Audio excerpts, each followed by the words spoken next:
Hey there, everybody. Welcome to Roads Alive. Our job is to deliver you authentic content that you'll see nowhere else.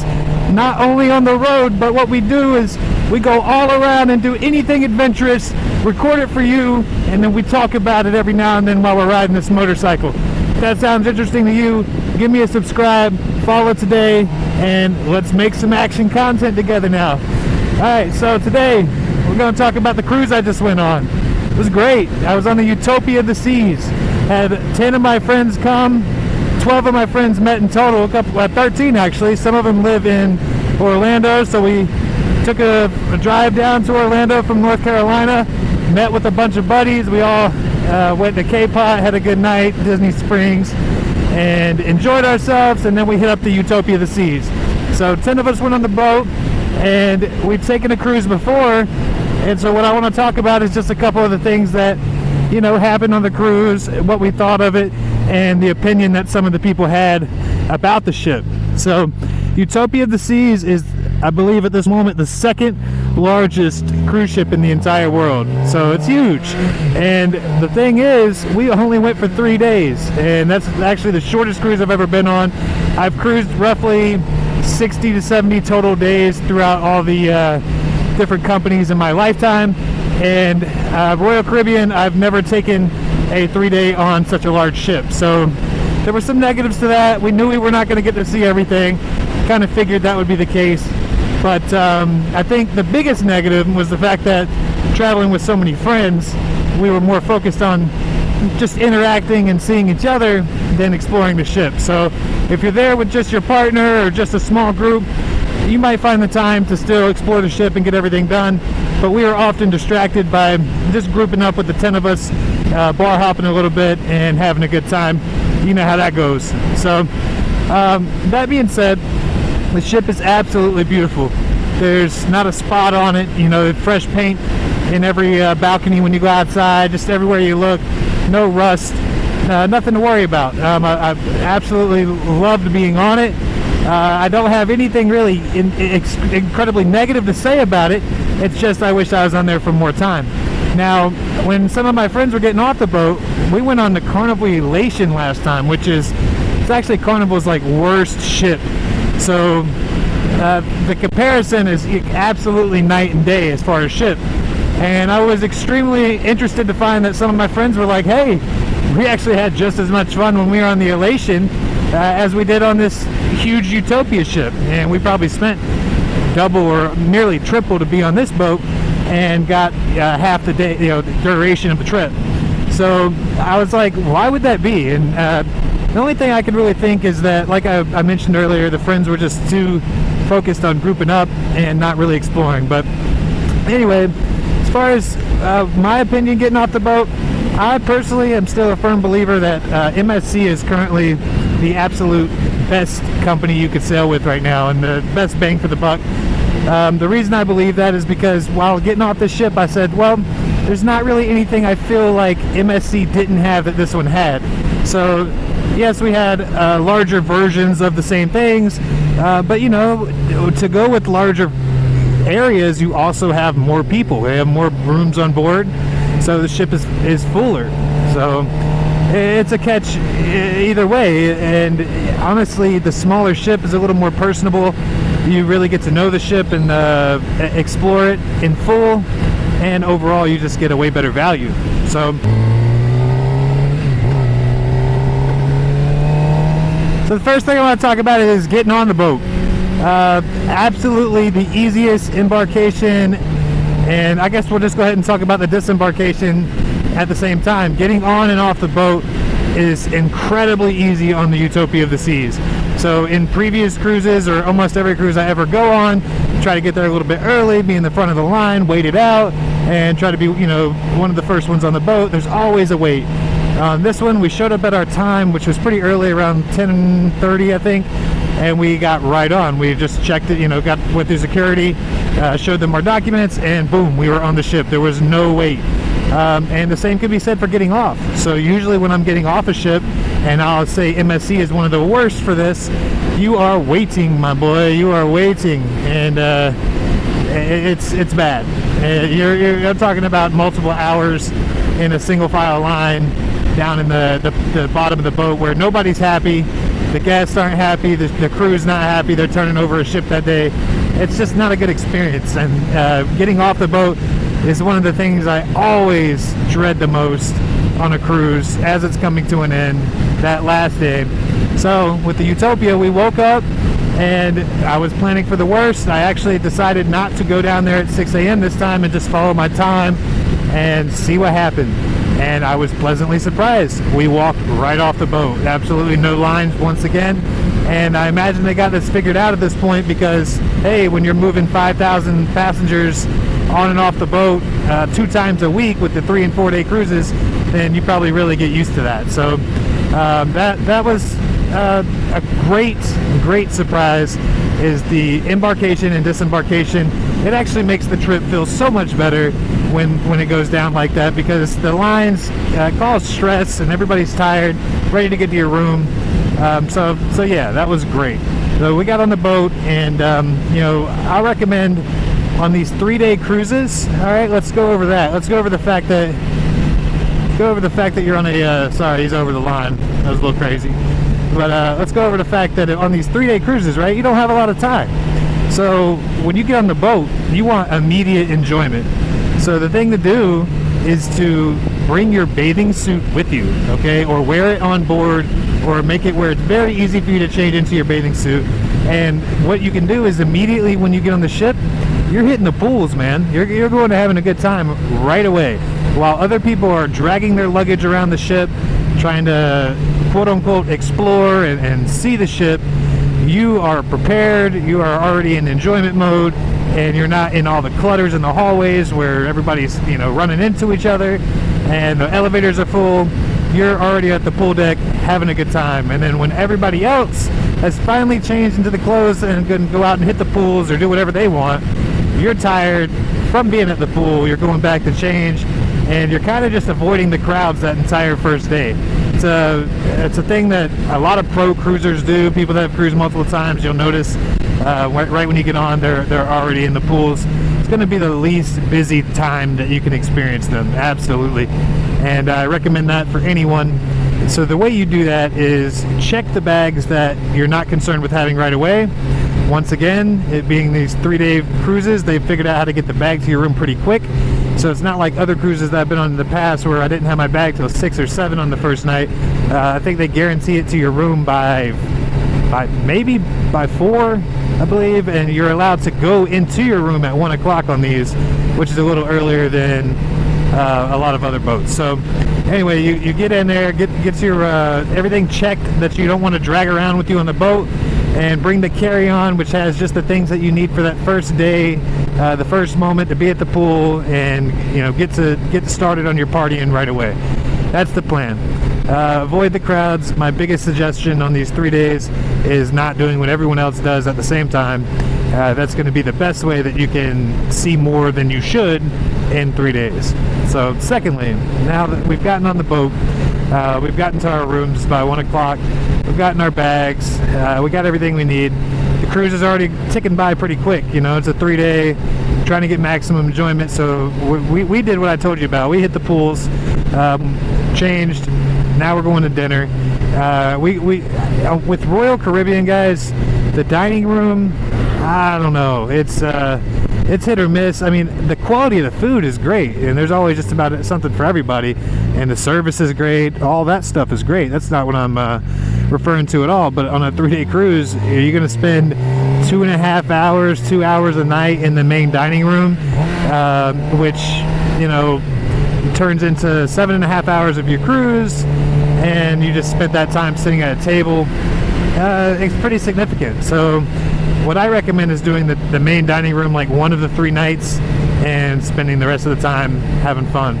But that being said, the main dining room, amazing food on the Utopia, loved it.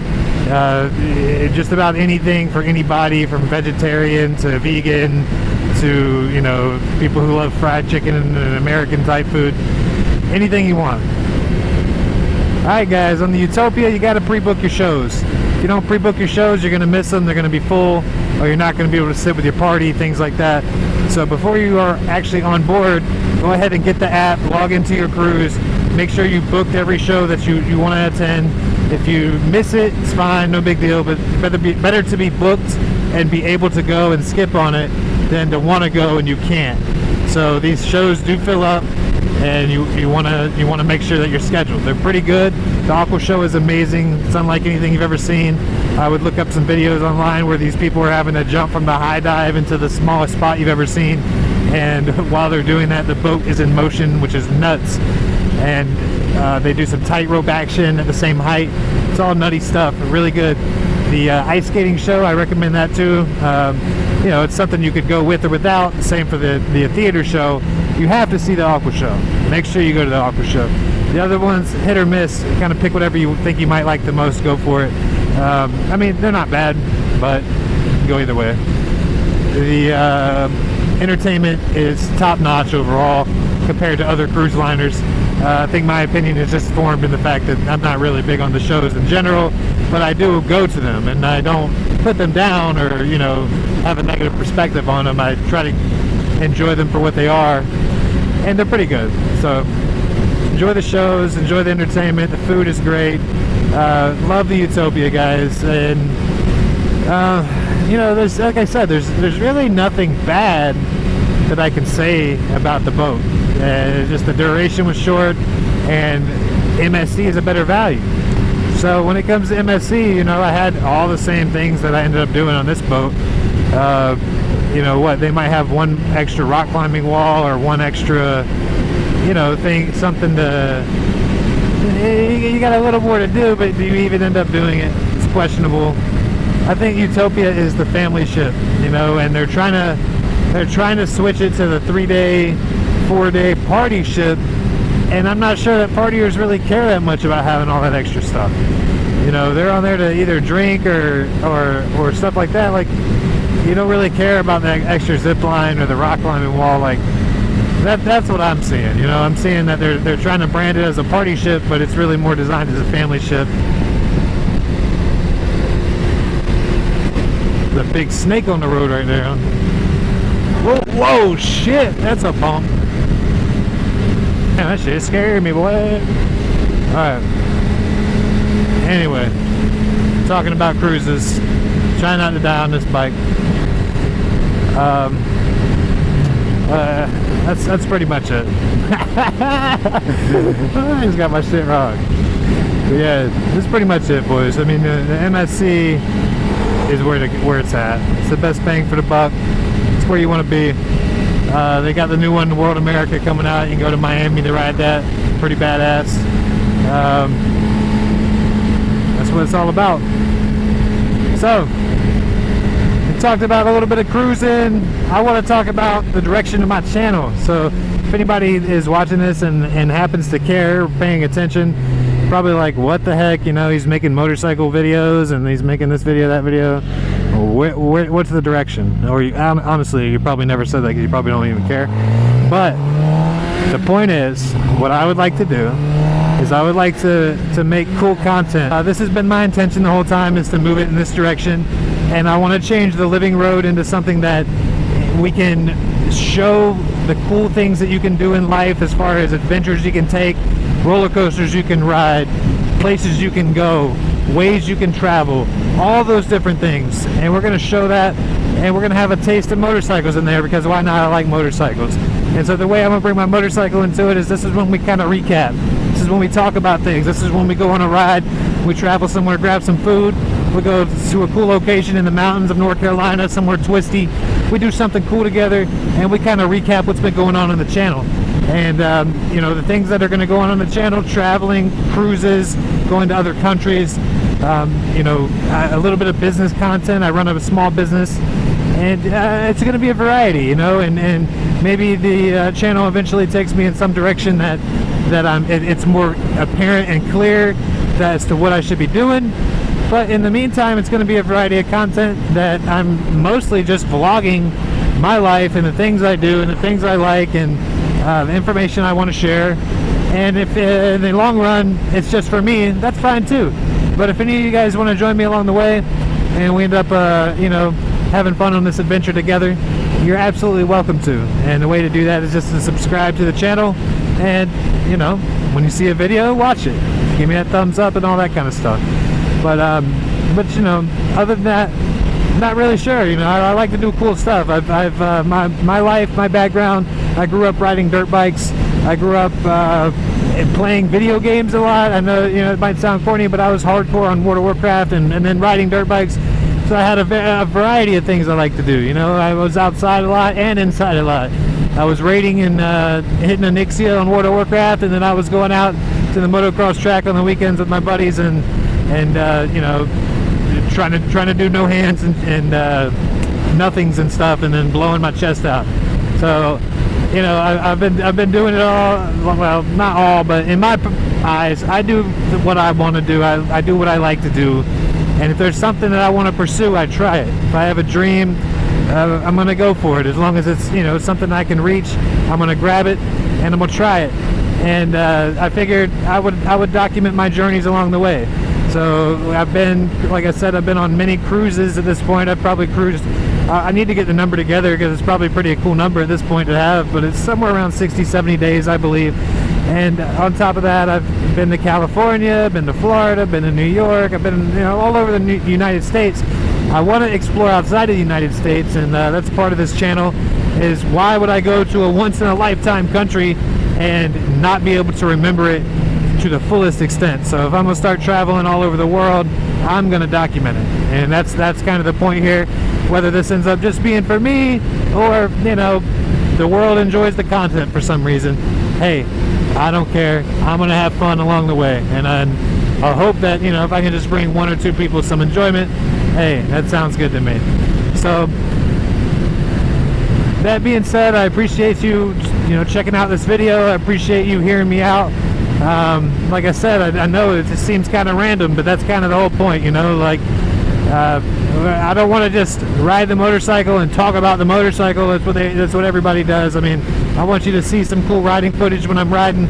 I want to talk about cool things that you might like to do, or places you might like to see one day, share experiences, and you know, just maybe change people's perspective. And that's why I call it the living road, because we have one life to live. You need to live it to the fullest and go out there every day and bring your road to life. You know, don't sit on the sidelines. You know, don't pull over on the side to the emergency lane. Keep your life moving. Keep in the right direction. Keep on the road. That's how we move forward in life, and that's how we keep our road alive. And when you're here at the Living Road, I promise you journeys that you can count on, reliability that you can appreciate, and just some unique content. You know, something different is what I'm going for. So I'm not trying to be the biggest wheelie out here, not trying to be the fastest rider. I'm just trying to ride my bike, talk some junk with the boys and gals, if you decide to follow, and you know, just out here having a good time. So appreciate everything.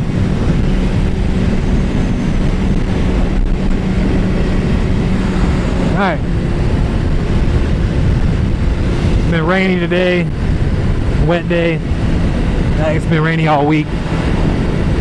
I own a landscaping business. We've been struggling to keep up in the rain, and even when it's not actively raining, the ground's still wet, so you're limited to what you can do. I have some great people that work with me, great team leaders. I really love my company and the people in it.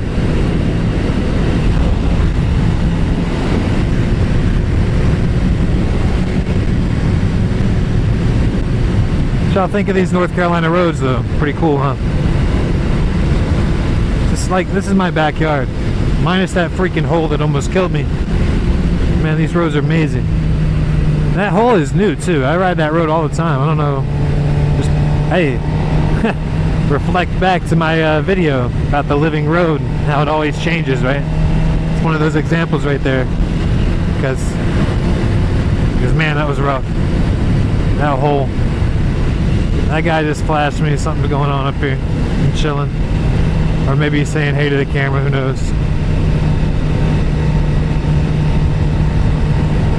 I'm always chilling, my boys. I used to ride crazy. That was a long time ago. Not anymore.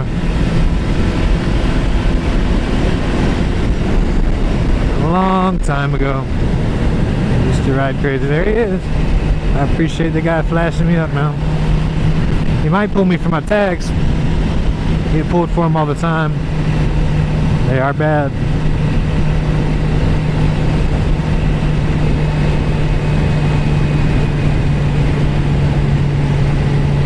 He's trying to get someone to come over that hill being crazy.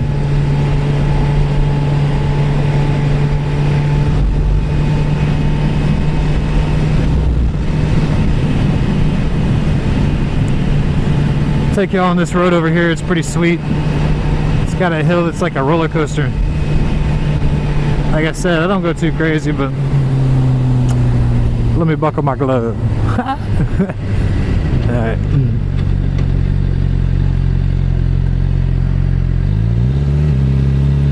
Are you gonna stop? Thank you. Thank you.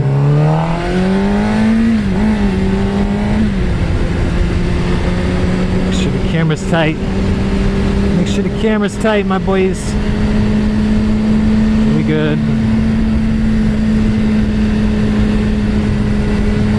Here it is, roller coaster. I slow down at the top though, you know. You never know what's over the hill. You gotta ride smart. What if that guy was backing out, right? Hit my gas a little bit, but you won't catch me being too stupid. Just a little bit.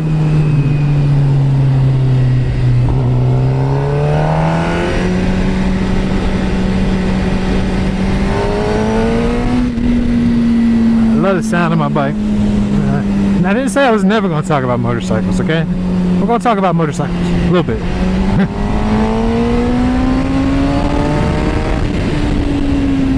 I love the way they sound.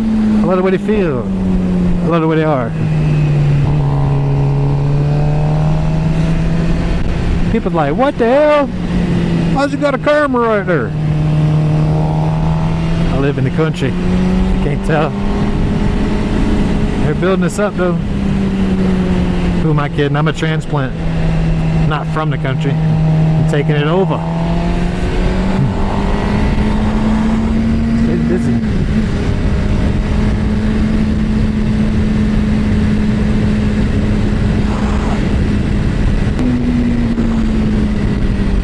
Alright, we're going to try to move the camera. And we're going to see how it goes.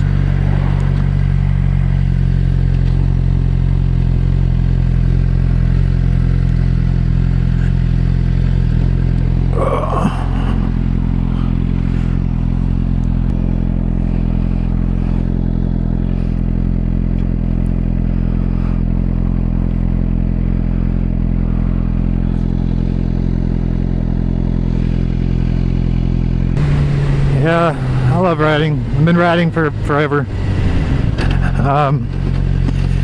Started off on dirt bikes and ended up on street bikes. I always knew I was gonna get one. It was never a question.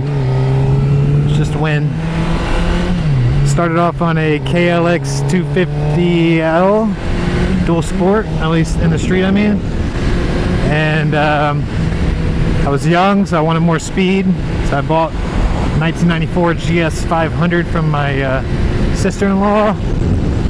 Rode that for a little bit and got a Honda 919. One of the best bikes I ever owned right there. That was a lot of fun. Tried to do some customization to it. Got a Shadow 750 during that time period for cruising. Honda, that was fun. And let's see, what did I get next? And I got the CBR 600. It was one of my favorites right there, for sure. Honda fan right here. Once the CBR was good, once I finished that with that, what was next? Well, that's right, my son was born, and I had a second thought about riding for a while. Got rid of the CBR. One of the worst decisions I made was selling that bike. I wish I never sold that. I love that thing. And looking back, I probably sold it for what it's still worth today because the value on the bikes went up so crazily. But yeah, then what did I do next? I eventually the bike bug wouldn't go away, so I purchased a XVS 1100 Yamaha Cruiser, and the reason I chose that bike, it was the biggest engine cruiser I could find for the best budget. So if anybody's interested, unless they, you know, maybe you've done your research and found something else, but that was like the best bang for the buck bike I could find out there. The Yamaha XVS 1100. You're getting a nice big old engine that's solid, and you could pick. Well, I got mine for like 1,700 bucks. Super cheap. So they're nearly free.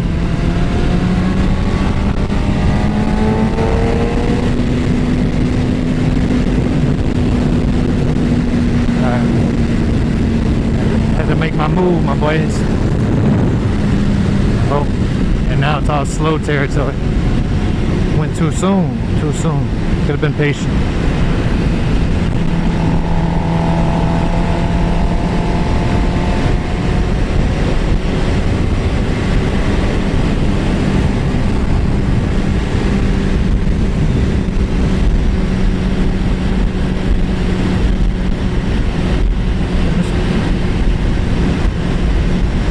That's cool. That's cool as fuck.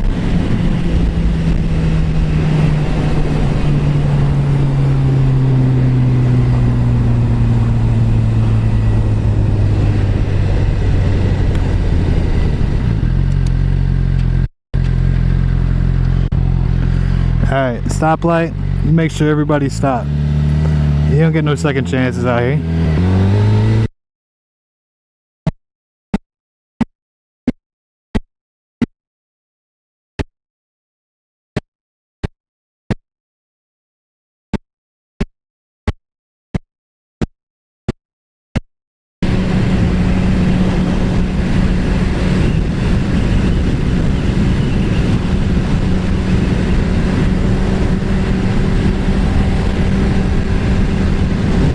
You are with me, I'm free.